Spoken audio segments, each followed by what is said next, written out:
Sharqiy Turkiston inqilobi harbisidagi vaziyat. Sharqiy Turkistondagi yerlik xalqning 1944-yildan 1949-yilgacha Gomindan Xitoy zulmiga qarshi ilib borgan bu milliy inqilobi tasodifiy tug'ilgan bo'lmasdan, shu chog'dagi ichki vaziyatning ta'siri va siyosiy ijtimoiy sabablar orqasida vujudga kelgan edi. Sharqiy Turkistonda milliy inqilobning ko'tarilishiga Gomindan Xitoy zulmining haddidan oshgan hukmronligi sabab bo'ldi. Demak, Sharqiy Turkistondagi yerlik xalqlar tarixiy jarayonda mustamlikchilar hukmronligining haddidan oshgan zulmiga uchrab kelgan. Uyg'ur, Qozoq, O'zbek, Qirg'iz va boshqa millatlar bu zulm ekspluatatsiyasiga chidamay doim qurolli qo'zg'alib, kurash qilib kelgan edi. 1931-yili Sharqiy Turkistonning har qaysi joylarida portilgan qurolli qo'zg'olonlar mustamlikchilarga bo'lgan kuchlik qarshilikni bildiratdi. Aksiyatchi Shinsey hokimiyat ustiga chiqqandan keyin aldamchilik bilan, ya'ni olti buyuk siyosatni yurgizgan bo'lsa-mu, lekin xalqaro va ichki vaziyatning o'zgarishi bilan u Jankayshi guruhiga o'tib ketdi. Shinsey hukmronlik qilgan mezgilda ilg'or taraqqiyparvar jamiyat arboblari va ziyolilarni ko'plab qamoqqa ilib, turmalarda qiynab o'ldirdi. Shinsey har doim ustunlik bilan, ya'ni maxfiy qo'zg'olon va xoinlar dilosi degan yolg'on narsalarni o'ydirib chiqaratdi. Shuning bilan qonliq terrorlik hukmronlik qilish natijasida minglagan aybsiz odamlar o'ldirildi. Sharqiy Turkistonda Shinsey yiqilib, Gomindan Xitoy aksiyatchilari hukmronlik qilgan vaqtda ham milliy zulm texmo avj oldi. Siyosiy krizisga qarab, iqtisodiy ahvolmu nacharlashishga boshladi. Sovetlar ittifoqi bilan bo'lgan savdo aloqa buzildi.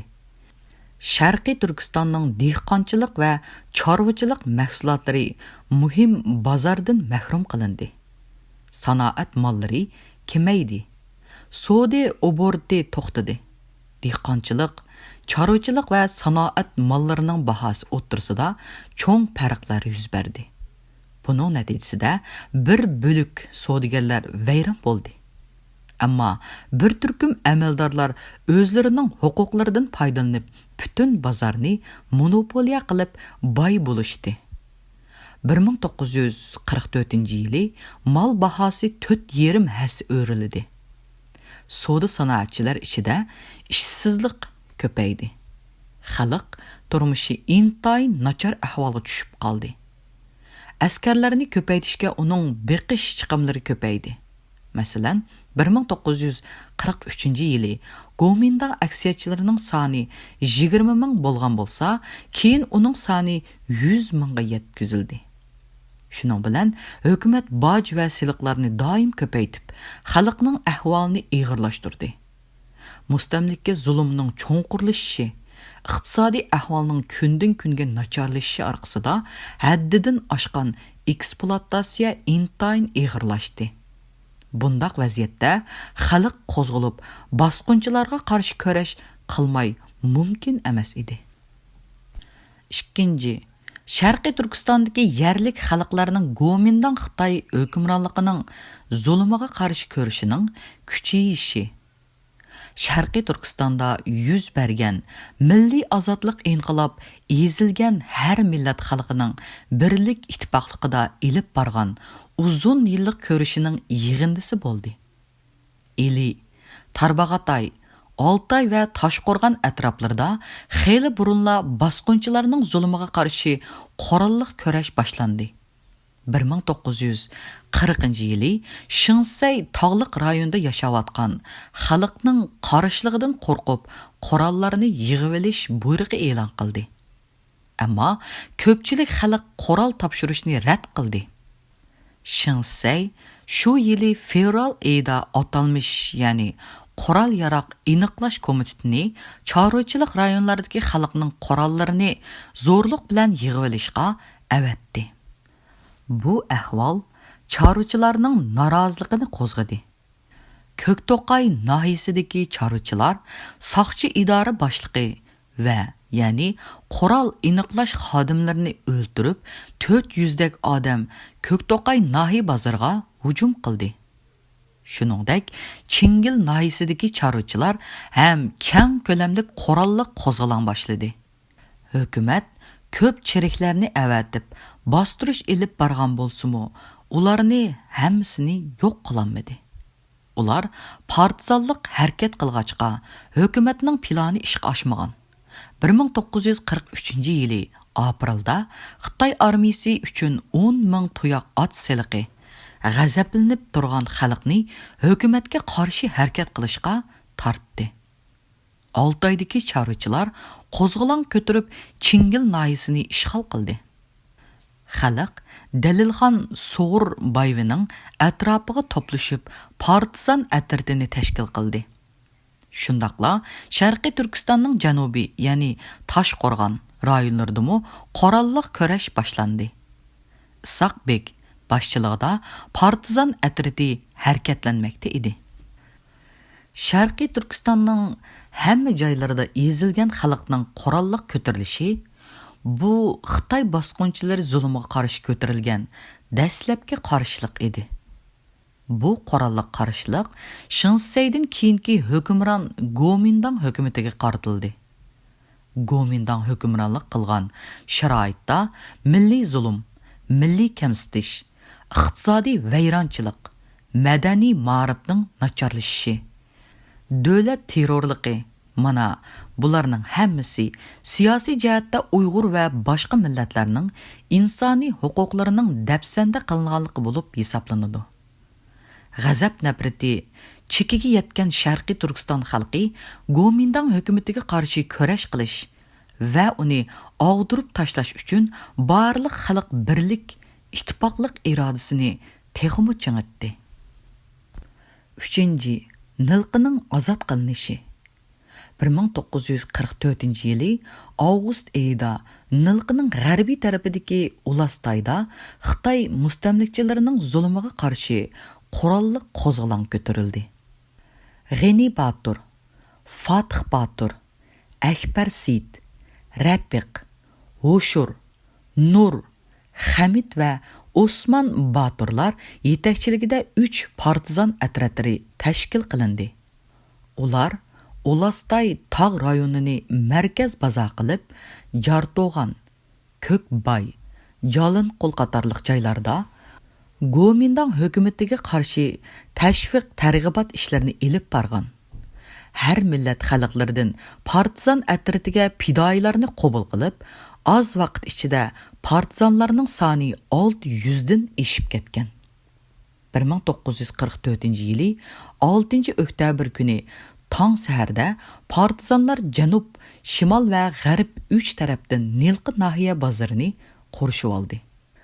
G'ani Batur boshchiligidagi cho'ng atrat janub tarafga, Akbar Batur boshchiligidagi cho'ng atrat g'arbiy tarafga, Baychurun qo'l ostidagi atrat shimoliy tarafga o'rinlashgan edi. Partizanlar 3 taraflab tangli nahiya bozoriga hujum boshladi. Partizanlarning hujumiga moslashib, g'azab toqati chekiga yetgan har millat xalqi Gomindang harbiy va soqchilarga qarshi qo'liga koltek to'qmoqlarni ilib, ya'ni vurra ovozi bilan qo'zg'aldi. Xitoylar noiliq hukumatdan qochib chiqib, soqchi idorasiga kirib oldi.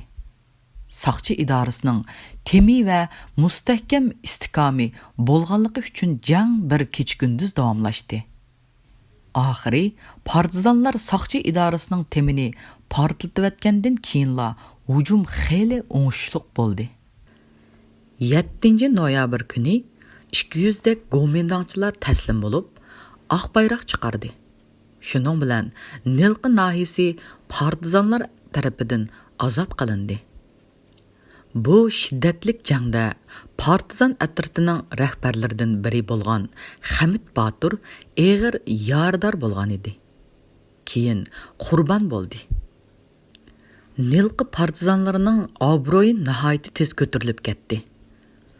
Partizanlarning harakati shunchalik tez bo'ldiki, tez vaqt ichida 9 tara tekis atrofiga kengaydi va mazarga hujum boshladi. Xitoylar mazarning harbiy ahamiyatini yaxshi biladi. Agar mazar partizanlar qo'liga o'tib ketsa, G'o'lja va Jinga yo'l ochiq bo'ldigandan bak qo'rqatdi.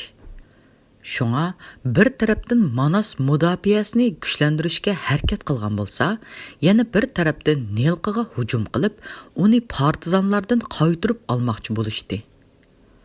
1944-yili 22 oktyabr kuni Xitoylarning 2 rota askari Toshtavan orqali Nilqiga hujum qo'zg'adi. Partizanlar rahbarligi Akbar Batur boshchiligidagi cho'ng atratga dushmanni Nilqiga kirgizmay, yo'lda to'sib yo'q qilish buyrug'ini tushardi. Akbar Batur bu vazifani o'rindash uchun boslagan davonidan o'tib, Xitoylar bilan shiddatli bir kecha-kunduz jang qildi. Oxirida Xitoylar 80 dan ortiq o'liklarni tashlab, tarmar bo'lib qechishga majbur bo'ldi.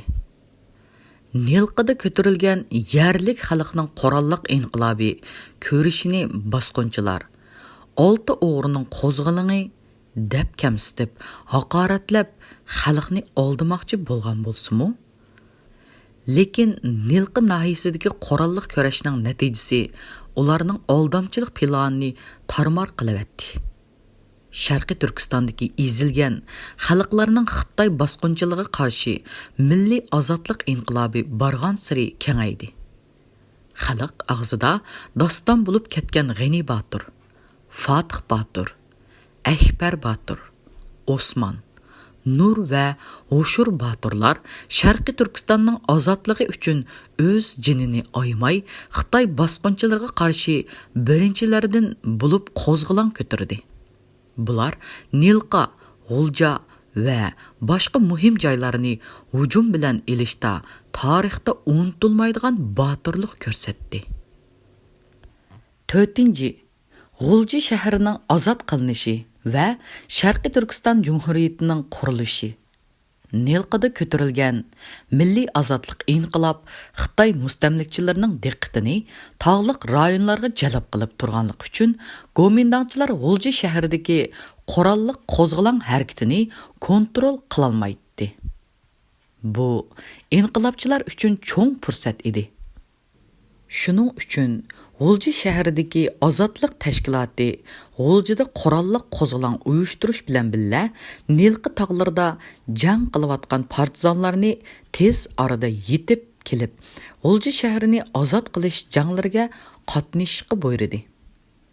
Bu vaqtda partizanlarning soni jami 1500 dan ortiq bo'lsa-mu, ularning rasmiy qurollanganlari 500 ga yetmaydi.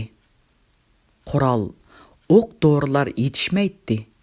Lekin partizanlarning inqilobiy ro'yi kuchli bo'lib, Xitoylarga zarba berish irodasi nihoyatda ustun edi. Partizanlar shtabi ozodlik tashkilotining yo'l yo'riqi bo'yicha G'o'ljani ozod qilish urushiga faol tayyorlik qildi. Partizanlarni yo'qotish uchun G'o'ljadan chiqqan Xitoylarning oldini to'sib zarba berishga bir qism kuchni o'rinda qoldirgandan boshqa asosli qism 3 yo'lga bo'linib, Xitoy askarlarining tayanch punktlaridan aylanib o'tib, tog' yo'llari orqali G'o'ljaga qarab mangdi. Nilqi partizanlari 6 noyabr kuni tong saharda G'o'ljaga atlandi. Asosan Uyg'urlardan tarkib topgan cho'ng atrat G'ani Batur boshchiligida G'o'ljaga sharqning sharqiy janubidan Seyit Batur boshchiligidagi cho'ng atrat g'arbiy shimoldan, Fatih Batur rahbarligidagi cho'ng atrat sharqiy shimol tarafidan hujum boshladi. Hammadan burun yetib kelgan G'ani Baturning atrati 7 noyabr kuni tong saharda Qaradongdagi Xitoy sho'bi saqchixonasiga hujum qilib, dushmanni yo'qotib, bir qism qurol yaroq, o'q dorilarni g'animat oldi. türmedeki mahbuslarni ozod qilib, mushu turmada qamalib yotgan Fatih Baturning onasi bilan bola chaqasini qutuldirib, o'zlari bilan billa elib ketdi. 7 noyabr kuni partizanlarning qo'mondonlik shtabi Ozodlik tashkilotining harbiy qo'mondonlik shtabi bilan aloqalashdi. Qo'mondonlik shtab tarkibi Abdukerim Abbasov, Rahimjon Sabir Hojiyev, Qosimjon Qambari, Aleksandr, Manab Bekdamrov va Majarovlardan iborat edi. Ozodlik tashkilotining harbiy qo'mondonlik shtabi G'uljiga hujum qilishni 10 noyabr kuniga to'xtatgan bo'lsa-mu, dushman buni bilib qolganlik uchun vaqtni olg'a surib 7 noyabrga tayinladi.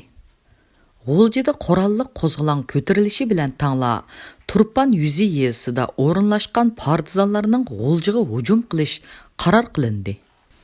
Bu vaqtda Xitoylarning asosiy kuchi Nilqa, Ulastay, Sultan Uvays Mazir qatorliq joylarda bo'lib, G'ulji shahar ichida 128-diviziya, 382-polikning 2 batalyoni, amonliq saqlash 4-polik qatorliq qismlar joylashgan edi. Lekin Xitoy askarlari bir markazlik joyda bo'lmay, tarqoq edi. U Ili viloyatlik soqchi, teri zavodi, Harambog', aerodrom, Langshan qatorliq joylarga o'rinlashgan edi. 7 noyabr kuni Abdukerim Abbasov bilan Aleksandr Uyg'ur va qozoqlardan tashkil qilingan 60 nafar qurolliq partizanni Sovet ittifoqi territoriyasidan o'tib, G'uljiga kelib soqchi idorasi, elektr stansiyasiga hujum boshladi. Ular tezlikda vali mahkama, viloyatlik soqchi idorasi, kasbiy shirkat oraliqidagi qatnash yo'lini qamal qildi. Nilqa partizanlarmo ularga moslashdi. 10 noyabr kechida partizanlar qo'mondonlik shtabi butun shahar bo'yicha Xitoy qo'shinlariga umumyuzlik hujum boshlash buyrug'ini tushirdi. Atsi G'ulji xalqi qo'zg'olonchilarga agishib, "Urra! Olg'a! Xitoy bosqinchilarini yo'qotayli!" degan shiorlar bilan hujumga kirishib ketdi. Dushman bilan bo'lgan shiddatli jang qattiq davom qildi. Lekin Gomindangning shtabini tezla elishga mumkin bo'lmadi.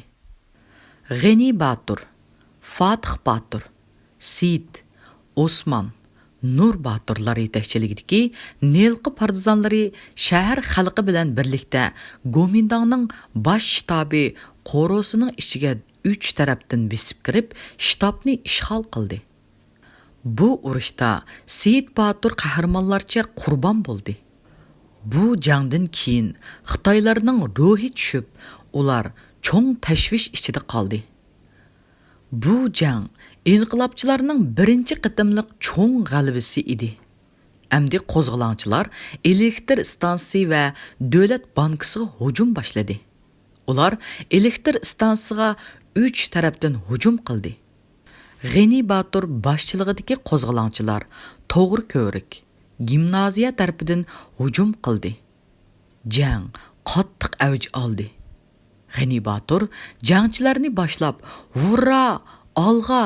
deb elektr stansiyasiga besib kirib, bu yerni Xitoylardan tozladi. Bu jangdan keyin G'ani Batur atirdi bosh soqchi idorasiga 2 kun hujum qilib, 12 noyabr kuni u yerni ishg'ol qildi.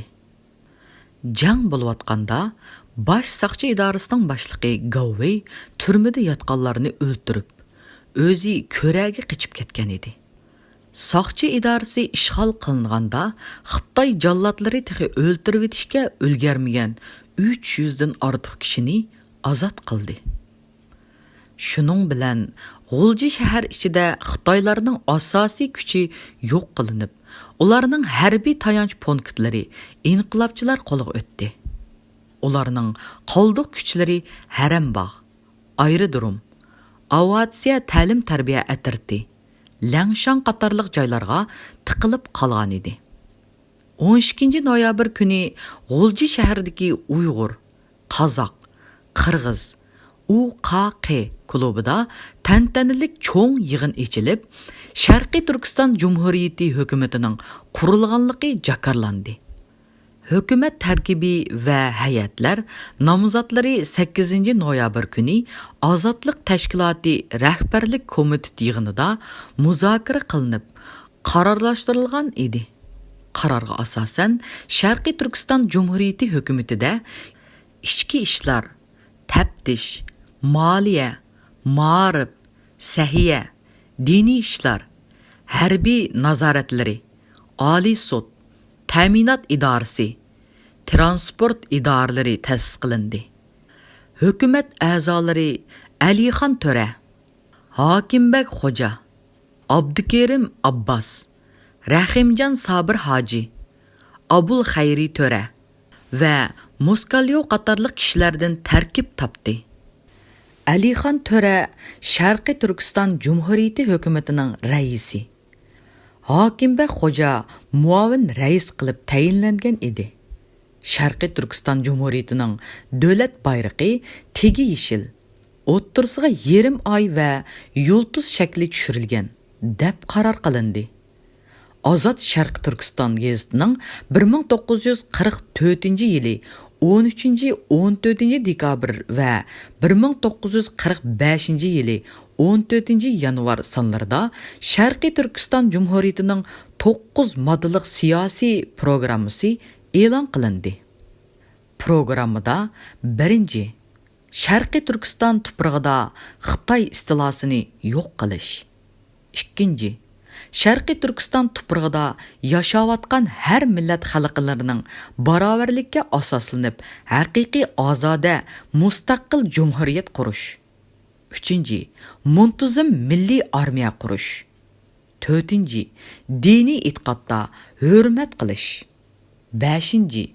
Har darajadagi amaldorlarni demokratik usulda xalq saylab chiqish. 6. Dünya xalqchil hukumatlari, xususan yaqin qo'shni bo'lgan Sovet ittifoqi bilan do'stona munosabatda bo'lish. 7. Ma'rifni taraqqiy qildirish. 8. Pochta, telegraf, banka, o'rmonchilik, yer osti va usti boyliqlari qatorliqlarni davlat qaramqiga elish. 9. Uyg'ur yeziqini Sharqiy Turkiston Cumhuriyetining davlat yeziqi qilib bekitish. Bu siyosiy programmaga asosan hukumat navbatdagi asosiy vazifalarni o'ttirg'i qo'ydi. 1. Gomindang hukumatining barliq mol-mulkini musodara qilib, Sharqiy Turkiston hukumatining moliya asosini qurish. 2. Shahar bozorlaridagi ijtimoiy tartibni asliga keltirish. 3. Har qaysi joylarda urush qilayotgan qurolli kuchlar uchun markaziy qo'mondonlik tashkillash. 4. G'uljidagi qo'mondonlik shtabini Sharqiy Turkiston Cumhuriyeti harbiy bosh qo'mondonlik shtabi deb bekitish. Xitoy qo'shinlari yanada Harambog', Langshang va Aerodrom qatorliq o'rinlarni egallab yetib, Urumchidan yordam kutatdi. Suydun körələrdə Xitayning hərbi chegiralari bo'lganligi uchun bosh qo'mondonlik shtab tövəndəki vəzifələrini o'ttirib qo'ydi. 1. Gomindang qo'shinlarini 1944-yilning oxirigacha Ili viloyati tavasida yo'qotish. 2. Achal, Kangsaylarda mudofaa xizmatini kuchaytirish. 3. Har qaysi joylarda urush qilayotgan partizan atratlarni birlashtirib tartibga solish. 4. Gomindangning G'uljiga yordamga askar avatganiga yo'l qo'ymaslik. 5. Razvedka xizmatini kuchlantirib, yerlik xalqni Xitoy bosqinchilariga qarshi turishga safarbar qilish. Shuning bilan bir vaqtda Ili atrofidagi Gomindang qo'shinlarini o'z joyida yo'q qilish planlashtirildi. 5. İnqilabның 1944 yilidan 1945 yillaridagi g'albilik yurishleri va Sharqiy Turkiston Cumhuriyeti Milliy armiyasining qurilishi. İnqilabchilarning umumiy harakati utuqliq davom qilayotgan bu kunlarda Xitoylarning asosiy harbiy kuchlari Harambog', Liangshan aerodromlarni baz qilib kuchlik mudofaa ko'rdi. İnqilab harakati İli viloyatining barliq nahiyalarida avj oldi. Qo'rshovdagi dushmanga tashqaridan yordam keladigan davon yo'llari partizan otryadlari tarafidan jiddiy qamal qilindi. 12 noyabrdan boshlab Felixsin partizanlari Losugungni mudofaa qilgan edi. Dekabrda Mogitnov partizan otryadlari Suydungni qorshidi. 23 dekabr kuni G'ani Batur atriti Dashgor qatorliq Oqbaytal davonidan ishib Arshangni qo'rshovga oldi va Erdaning Mo'ng'ul divizioni bilan birlikda Arshang nahiy bozorini ozod qildi. Polinovning partizanlari Kangsayga hujum qilib, uni ishg'ol qildi. Kangsay, Achal, Ko'kjin Qo'sh amchi davonlari dushmanning harbiy qism kuchlarining o'tadigan joyi edi. Bu joylar Sovetdan kelgan Do'stjanov, Iliyov, Mavlanov qatorliq harbiy komandirlar partizanlari tarafidan mudofaa qilindi. Bu kunlarda Ili viloyatining barliq nahiyalarida partizan otryadlari tashkil qilinib, harakatga keltirilgan edi. 29 dekabrda Sağbek partizanlari dushman punkti bo'lgan Ko'rani muhosirga elib, 31 dekabrda uni ozod qildi. 1945 yili yanvarning oxirlarida Harambog', Liangshanglarga qattiq hujum boshlanib, 30 yanvar kuni ishg'ol qilindi. G'o'lji shahrining ichi dushmandan tozalandi. Sharqiy Turkiston Cumhuriyeti hukumatining qaroriga asosan 1945 yili 8 aprel kuni burunqi partizan otryadlari asosida muntazam milliy armiya tashkil qilindi. Mushu munosabat bilan shaharning g'arbiy qismidagi maydonda 10 minglagan odamning qatnashishi bilan tana-tanalik holda milliy armiya qismlariga tug' topshirish murosimi bo'lib o'tdi va harbiy parad bo'ldi. Hukumat qaroriga asosan milliy armiya bosh qo'mondoni bo'lib marshal unvoni bilan hukumat raisi Alixon To'ra tayinlandi. Dastlabda harbiy ishlarni general Polonov boshqardi. Shtab boshlig'i Majarov bo'ldi. Keyinroq general-leytenant Sağbek, o'rin bosari general mayor Dalilxon, polkovnik Zununtiyev bo'ldi. Armiyaning bevosita rahbarligini Alixon To'ra ustiga oldi. Milliy armiyaning pagoni, kiyimi, bayrog'i, orden va medallari belgilandi. Harbiy qo'mondonlik shtab qurildi. Milliy armiyaning tarkibi G'ulja poliki, Kangsay, Tekas va Suydong otliq poliklari, artilleriya divizioni, Mo'ng'ul divizioni qatorliq bir qancha qismlardan tarkib topdi. Navbatdagi hujum yo'linishi belgilandi. Ular o'ttir yo'linish qo'mondoni general-leytenant Polinov, muavin polkovnik Zununtiyev, janubiy yo'linish qo'mondoni general-leytenant Sağbek Mo'minov, shimoliy yo'linishga Dalilxon va polkovnik Leksinlar tayinlandi. Suydong otliq poliki Mogitnov boshchiligida Simptoza uzun buloqlarni ilib 3 sentabr kuni Chilpangzini ishg'ol qildi. Ondan keyin Shixoni qo'rshovga oldi. Uning qismiga 6 qozoq poliki, Mo'ng'ul divizioni va Ablaxon atriti moslashdi. Leskinning Kangsay, 3-chi atliq polikiga Tekes atliq brigadosining Tungan poliki, Shiva eskadroni va 4-chi polikning 1-chi batalyoni moslashib hujum yurishini davom qildi. Ular Mayli va Cho'chakdagi partizanlar bilan birlashib Tugmanni 29-iyunda Durbijin va Cho'chakni 31-iyunda ishg'ol qildi. Leskin yerlik fidoyilar hisobiga polikni brigadoga o'zgartib, qurib 6 oyga atlandi. Dalilxon Sugirbayev 1944-yili yoz oylarida 6 oyda partizan atirtini tashkillab harakat qilgan edi. Leskin uning atirti himoyasida hujum boshlab iyul va avgust oylarida Porochni andin Sarsombeni ozod qildi. Leskin 6 oyda Dalilxonni qoldirib, o'zining brigadosi bilan Manas daryosi bo'yiga kelib, u joyni qamal qildi. Sheyxuga Mogotovning hujumi, Suydong poliki, 6-chi Qozoq poliki, Mong'ol divizioni moslashishida bo'ldi. Shu kuni Jing ham ozod qilindi. Janubiy yo'linish qo'mondoni Isoqbek Qashqar Ulug'chatga yurishga atlandi. G'uljidan Qosimjon Qambari, Abdukerim Abbasovlar rahbarligida atlangan Sopaxonning Tekes polikiga Mirzigul Nasirovning maxsus divizioni moslashdi. Ular davon ishib Bay noyisini, andin Kona Aqsuni ishg'ol qildi. Aqsu shahrini muhosara qilib, qattiq hujum boshlagan paytlarda Sovet ittifoqining buyrug'i bilan butun front liniyasida bir kunning ichida milliy armiyaning umumyuzlik hujumlariga qat'iy chek qo'yildi.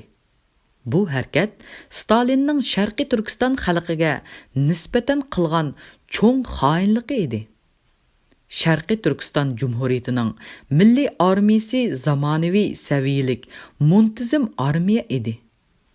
Bu armiya barliq yurishlarda Xitoy bosqinchi armiyasini tarmar qilib qolmasdan tartib, intizom, ong saviya va harbiy sifatlari jihatdimi selishtirg'uchi darajada ustun turadi. Buni isbotlash uchun bir misol keltiraylik. 1952-yili 10-yanvar kuni Urumchi shahrida Xitoy Xalq ozodlik armiyasi bilan milliy armiya qismlarining harbiy parti bo'lgan edi. Xitoy armiyasining askarlari opur-topur, qalaymaqan holda paraddan o'tgan bo'ldi. Milliy armiya jangchilari bo'lsa, yaxshi kiyingan va yaxshi o'gitilgan bo'lganlikdan nihoyatda hayvatlik turda takshi qadamlar bilan mingib paraddan o'tdi. Munbarda paradni qabul qilayotgan rahbarlarning ichida Xitoyning shu chog'dagi mudofaa ministri Marshal Peng Dexuaymu bor edi. Milliy armiyaning hayvatlik paradini ko'rib, Peng Dexuay sapning oldiga o'tib, qo'li bilan ko'rsatib turib, "Mana buni haqiqiy armiya desak bo'ladi. Xalq ozodlik armiyasining, ya'ni Xitoyning bunchalik bo'lishi uchun yana 50 yil kerak." 6. 11 moddalik bitimning imzolanishi. 1945-yili sentabrda milliy armiya qurolli kuchlari Manas va Savanni ishg'ol qilib, Urumchiga tahdid selayotgan vaqtda Xitoylar o'zlarining qurol kuchi bilan xalqni besiqtirish choralarining unum bermay, mag'lub bo'ladiganligini yaxshi tushunib qolgan edi. Shuning uchun ular Sharqiy Turkistondagi hukmronlikning butunlay bit-jit bo'lib ketish xavfidan qutulib ketish uchun, ya'ni Xinjiang masalasini tinchlik bilan hal qilish haqida taklif qo'yishga majbur bo'ldi. Sharqiy Turkiston hukumatining rahbarligimi Sharqiy Turkistonda tinchlik, demokratik sharoit yaratish uchun ko'rishishni quvvatlab, tinchlik suhbatini o'tkazishni yoqiladi. tinchlik muzokarasi o'tkazishga Rahimjon Sabir hoji boshchiligidagi hukumat vakillari Urumchiga bordi. Lekin dastlabki munozaralardan hech natija chiqmadi. Oktabrning o'ttirisida Urumchiga Ahmadjon Qosim boshchiligidagi Sharqiy Turkiston hukumatining yangidan belgilangan vakillari kelib, Gomindang markaziy hukumati bilan tinchlik muzokarasini boshladi. Suhbat ustida keskin kurash 3 oy davom qildi. Xulosa qilib aytganda, ikki taraf o'ttirisidagi munozara, ya'ni erkinlik, demokratiya, birlik masalalaridan iborat bo'ldi. Gomindang vakili Jang Jijong avval tinchlik va birlik, andin erkinlik va demokratiya degan narsada qattiq turib oldi. Ularning plani oldi bilan urushni to'xtatib, qo'zg'olonchilarni qurolsizlantirish, Sharqiy Turkiston hokimiyat organlarini amaldan qoldirib, mushu shart asosida erkinlik, demokratiya degan narsa ustida so'z boshlash edi. O'tkir siyosatchi Ahmadjon Qosimi suhbat jarayonida Gomindangning mushu hilgarlik bilan qilayotgan suiqasdligini fosh qildi va Sharqiy Turkiston xalqining orzusini amalga oshirish uchun ko'p ishlarni qildi. Shunda qilib 1946-yili 2-yanvar kuni ikki taraf vakillari 11 moddalik tinchlik bitimga imzo qo'ydi. Bu kelishim bo'yicha birinchi, o'lkalik hukumat tarkibini qayta saylab, yerlik millatlar vakillarini o'lkalik hukumat xizmatiga qatnashtirish. Shuningdek, yerlik hukumat organlarini xalq tarafidan saylash. Ikkinchi, hukumat diniy kamsitishni bekor qilish hamda xalqqa to'liq diniy e'tiqod erkinligini berish. Uchinchi, davlatning ma'muriy organlari va adliya organlarining xat aloqalarida Xitoy yoziqi bilan Uyg'ur yoziqi tang qo'llanish. To'rtinchi, boshlang'ich va o'rta maktablarda o'z millatining tilida dars o'tiladi. Oliy o'qish joylarida o'qitish zaruriyatiga qarab dars o'tishda Xitoycha bilan Uyg'urcha tang qo'llanildi. 5. Hukumat milliy madaniyat bilan san'atni erkin rivojlantirishni belgilaydi. 6. Hukumat matbuot, yig'in o'tkazish va so'z erkinligini belgilaydi. 7. Hukumat boj nisbatini xalqning amaliy ishlab chiqarish kuchi hamda ularning qudratiga qarab belgilaydi. 8. Hukumat savdogarlarga ichki, tashqi savdo erkinligini beradi. 9. Birlashma hukumat tarkibiga Uyg'urlardan 15 kishi va boshqa millatlardan 10 kishi kirdi deb belgilangan. 10. Milliy armiya qurishga ruxsat qilinadi. Uning musulmonlardan to'liqlash prinsip qilinishi shart. Bu armiya bu qatimqi qo'zg'olonga qatnashgan armiya tarafidan davlat armiyasining tuzilishiga qarab o'zgartib tashkil qilinadi. Bu armiyaning odam soni va turar joyi ayrim muzokara qilinib, qo'shimcha hujjatning ikkinchi qilinib imzolangandan keyin kuchga ega bo'ladi. Bu armiyaning mashq va buyruqlarida Uyg'ur, qozoq til yoziqlarini qo'llanish prinsip qilindi. Bu armiyadagi har darajalik ofitserlar burunqi mansabini saqlab qolish usuli bilan muddat bo'yicha ofitserlar maktabiga avatilib, ofitserlik bilimini to'liqlaydi. O'lkada turishliq markaz armiyasi bu armiya bilan bir yerda turmaydi hamda o'zaro do'stlik munosabatini saqlaydi. Bir-biri bilan o'chakishadigan ishlarni qilmaydi. 11.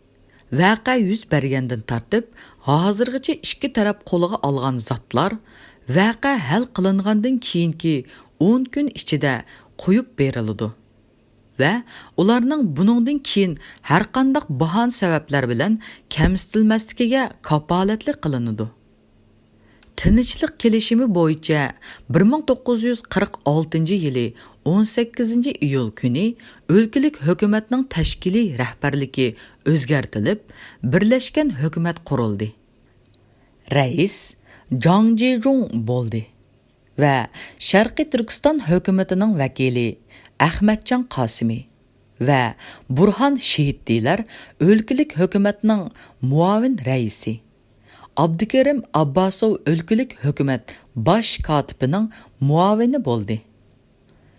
Rahimjon Sabir Hoji ichki ishlar nazoratining muavin noziri. Muhammad Emin Bug'ra qurilish nazoratining noziri. Sayfiddin Azizi muarif nazoratining noziri. Dalilxon Sahiya boshqarmasining boshlig'i. Alixon To'ra hukumat a'zosi qo'shimcha Ili viloyatining valisi. Osmon Botur hukumat a'zosi qo'shimcha Oltoy viloyatining valisi. Abdukeramxon Mahsum hukumat a'zosi qo'shimcha Qashqar viloyatining valisi. Isoqbek hukumat a'zosi qo'shimcha o'lkalik amonlikni saqlash shtabining muavin qo'mondoni. Aysa Apandi hukumat a'zosi bo'lib saylangan edi.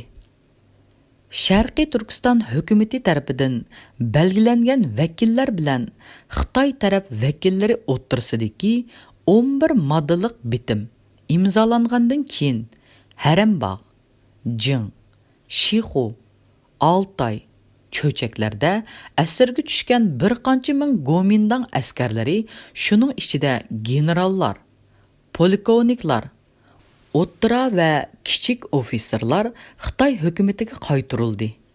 Ammo milliy armiyadan Xitoylarga askarga tushgani yo'q edi. Bu o'tkazilib berilgan Xitoy askarlari o'rniga Urumchi turmasida qiynalib azob chekib yotgan 200 dan ortiq har millat mahbuslari ozod qilinib qaytirib ilindi. Gomindang hukumati tinchlik shartnomasi imzolanib va urush to'xtagan vaqtlardan foydalanib ichki Xitoydan askar keltirishga boshladi. Ular yana bir tarafdan Sharqiy Turkiston hukumati o'tkazib bergan harbiy askarlarni ig'vogarchilik bilan uyushtirib, yerlik millatlar orasidagi taraqqiyparvar ziyolilarni umumyuzlik qamoqqa ilib turmalarga tashladi. 1947-yili aytiyozda Xitoylar Sharqiy Turkistonning ozod rayonlariga hujum boshlab, 11 moddalik bitimni yirtib tashladi. Ahmadjon Qosimi Sharqiy Turkiston hukumati vakillari taklifi bo'yicha Gomindangning tinchlik kelishimini buzish yo'lidagi suiqasdlik harakati bilan qat'iy kurash ilib bordi. Xitoy askarlari 7 viloyatda saylam yurgizish vaqtida xalqqa qarshi urush, qamash, o'ltirish ishlarini ilib bordi. Xitoy hukumatining davomli xalqqa qarshi siyosat yurgizayotganligi Sharqiy Turkistondagi yerlik xalqning qattiq noroziligini qo'zg'adi. Ahmadjon Qosimi Sharqiy Turkistondagi milliy ozodlik harakatga, bo'libmi 7 viloyatdagi ko'pchilik xalqning Xitoy hukmronligiga qarshi erkinlik, demokratiya, tinchlik va birlikni qo'lga keltirish yo'nalishiga rahbarlik qilib cho'ng utuqlar qozondi. Uning tashabbusi bilan Sharqiy Turkistonda Xitoylarga qarshi ittifoq, milliy birlik sepini shakllantirdi. Natijada to'g'ridan to'g'ri qurolliq kurashdan texmo keng va cho'nqur siyosiy ideviy kurashga o'tdi. 1944-yildan 1949-yillargacha Sharqiy Turkistonda yuz bergan milliy ozodlik inqilobining mag'lub bo'lishi va Sharqiy Turkiston Demokratik Jumhuriyatining yo'qotilishining asosiy sabablari. 1944-yildan 1949-yillardagi milliy ozodlik inqilob dastlabda g'alaba qozongan bo'lsa-mu, biroq oxirida mag'lubiyat bilan oyoqlashgan edi. Bu mag'lubiyatning ichki va tashqi sabablari ham bor. Bu to'g'riliq hozirgacha har turli ko'z qarashlar ham mavjud. Biz bu to'g'riliq Amerika Georgiya Penn instituti siyosat ilmining professori John Vogarvining, ya'ni Raqiblar va ittifoqdoshlar nomli kitobida yozilgan Sharqiy Turkiston Jumhuriyatining taqdiri to'g'riliq to'xtalib o'tayli. Bütün dunyoga ma'lumki, 1945-yili 4 fevraldan 11 fevralgacha Sovetlar ittifoqining Qrim yarim orolidagi Yaltida nemis fashizmga qarshi urush qilayotgan 3 ittifoqdosh davlatlarning boshliqlari, ya'ni Stalin, Roosevelt, Churchill, ya'ni Yalta kelishimni imzolagan edi. Bu kelishimning Xitoyga munosabatli qismida mundaq deb ko'rsatiladi. Ya'ni yig'in qatnashchilari urush oxirlashgandan keyin Xitoyning bir butun egilik huquqliq demokratik davlat bo'lib qolishini quvvatlaydi. 1945-yili 28 may kuni Amerikaning Xitoyda turishliq bosh elchisi Xerli Amerika prezidenti Trumanning topshiriqi bo'yicha Jon Keyshiga bir necha hujjatni topshirib berdi. Ya'ni bu hujjatlar Amerika prezidentining alohida vakili Hopkins Moskvada Stalin bilan urushgan chaqda Stalin o'z ustiga olgan kapolatnoma edi. Bu hujjatda Stalin Xitoyning Jon Keyshi rahbarligida birlikka kelgan qudratli davlat bo'lishini bor kuch bilan qo'llaydiganligini bildirgan edi. Hujjatda ochiq qilib mundaq deyilgan: Sovet hukumati Jon Keyshi janoblari e'lon qilgan Xitoyning Xinjiangga va Manjuriyaga egilik huquqi borligi to'g'risidagi bayonotiga qo'shiladi. Demak, mushu kelishim asosida 1945-yili 13 avgust kuni, ya'ni Sovet Xitoy do'stlik ittifoqlik shartnomasi Moskva shahrida imzolandi. Shartnomada mundaq deyilgan: ya'ni Xitoy hukumati Tashqi Mong'oliyaning davlat mustaqilligini e'tirof qiladi. Sovet hukumati bo'lsa, Xinjiangda yuz bergan voqealarni Xitoyning ichki ishi deb taniydi va aralashmaydi deb ko'rsatilgan. Xitoy Tashqi Mong'oliyadan iborat halqiliq masalada yo'l qo'ygan bo'lsa-mu, Stalin yana boshqa ba'zi zo'r masalalardami Xitoyga va'da berishini o'ylaydi.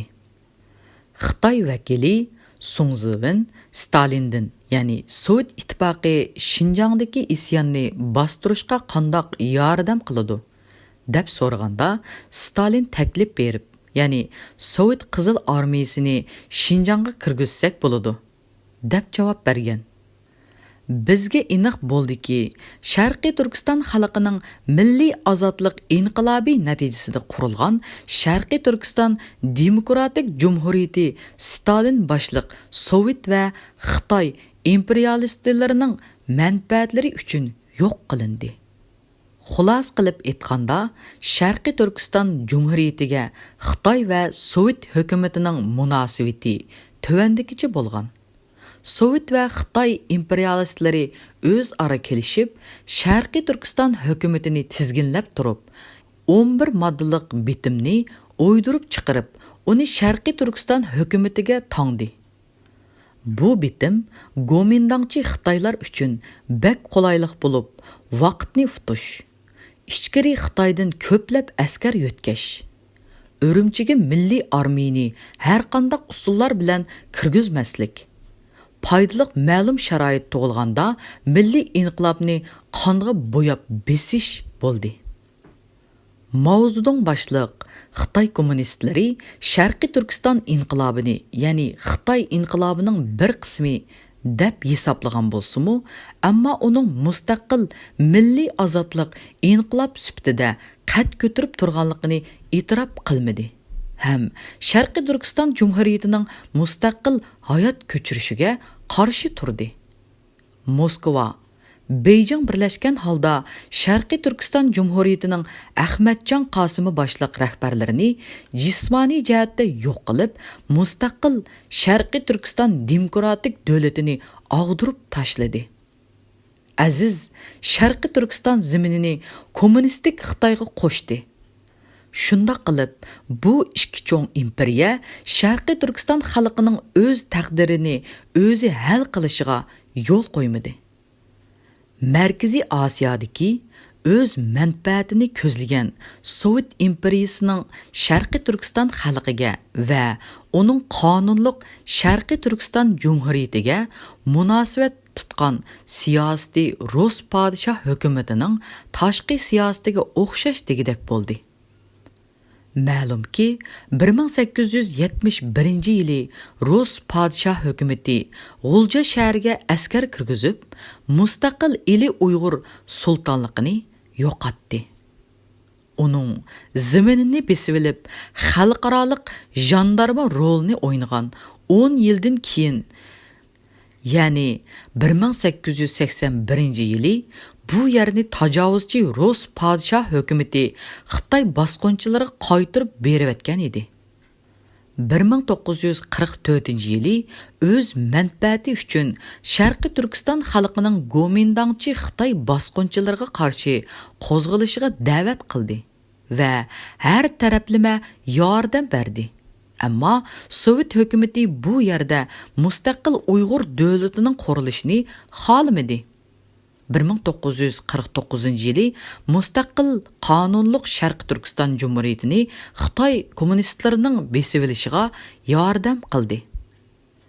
1944-yildan 1949-yillardagi Sharqiy Turkiston inqilobiy yerlik xalqning o'z taqdirini o'zi hal qilish va uning uchun ma'lum sharoitning tug'ilishi kerakligini yana bir qatim ko'rsatdi. İnqilobning savoqlari bekorga ketmadi, albatta. U Sharqiy Turkiston xalqini mustaqillik uchun kurashga da'vat qilib keldi va kelyotidi. Bu kurash hargiz to'xtamaydi.